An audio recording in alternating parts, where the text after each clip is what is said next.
Hello, beautiful souls, and welcome to another episode of YOUheal Radio.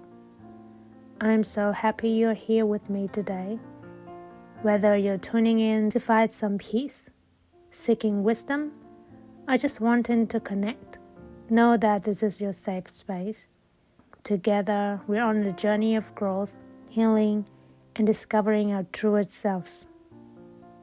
Today, we're going to talk about something that might feel a little close to home for many of us, being too nice.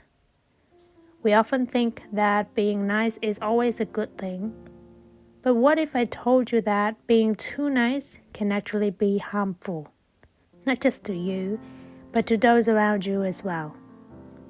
Let's explore this topic together in a caring, loving, and gentle way, and find out how we can be kind without compromising our well-being.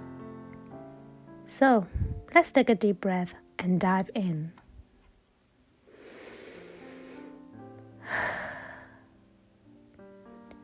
Being nice is a beautiful quality.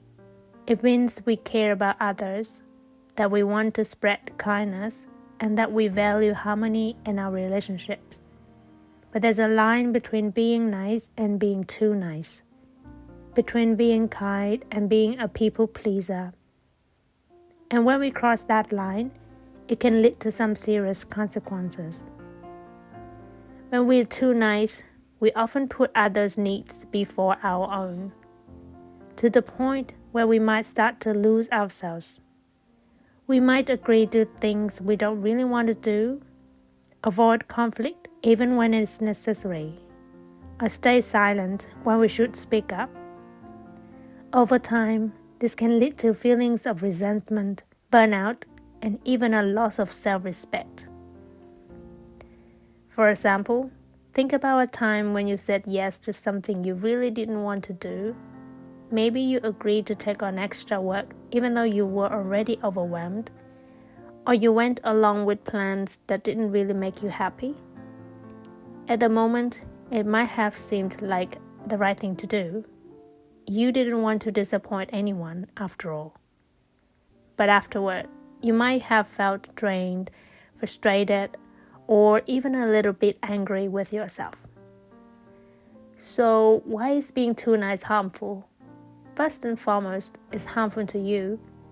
When you constantly prioritize others over yourself, you're sending yourself a message that your needs, your feelings, and your well-being don't matter as much as others. This can erode your self-esteem and lead to feelings of worthlessness or invisibility. There's also an internal struggle many of us face, the balance between our need for attachment and our need to be authentic. We all have a deep-rooted need for connection, for belonging, for being loved by others. But we also have an equally important need to be true to ourselves, to live authentically, and to honor our own values and desires. When we are too nice, we might sacrifice our authenticity to maintain our attachments. We might say yes to things that don't align with who we really are, just to avoid conflict or to keep others happy. But in doing so, we're not being true to ourselves. And over time, this can create a deep sense of inner conflict, where we feel torn between pleasing others and staying true to who we are. Being too nice can also harm your relationships. When you're always saying yes and never expressing your true feelings, people might start to take advantage of you, even if they don't mean to. They might come to expect that you'll always be there to help, always agree, always accommodate. This can create an imbalance in the relationship, where your needs are consistently overlooked. Over time, this can lead to resentment and frustration, which can damage the relationship in the long run. Additionally, being too nice can prevent you from setting healthy boundaries. Boundaries are essential for maintaining your mental and emotional health. They allow you to protect your energy, your time, and your well-being. But when you are too nice, it can be incredibly difficult to set those boundaries because you don't want to hurt anyone's feelings or cause conflicts. For example, imagine you have a friend who constantly asks for favors, picking up their kids, helping them move, listening to their problems late into the night. You want to be there for them, but it's starting to take a toll on you. If you're too nice, you might keep saying yes, even when you're exhausted, even when you know you need a break. But by doing so, you're not only harming yourself, you're also not giving your friend the opportunity to grow and become more self-reliant. So, how do we find a balance between being kind and being too nice? How do we show love and care for others without neglecting ourselves? The answer lies in kindness with boundaries. Let's talk about some practical steps to help you embrace this balance. First, recognize your own needs. The first step is to become aware of your own needs, feelings, and limits. Take some time to reflect on what you truly want and need in your life. For example, if you notice that you're always tired because you're constantly doing favors for others, that's a sign that you need to prioritize your own rest and well-being. Remember, it's okay to put yourself first sometimes. You can't pour from an empty cup. Second, learn to say no. Saying no can be one of the hardest things for someone who's used to being too nice. But it's essential for maintaining your boundaries and protecting your energy.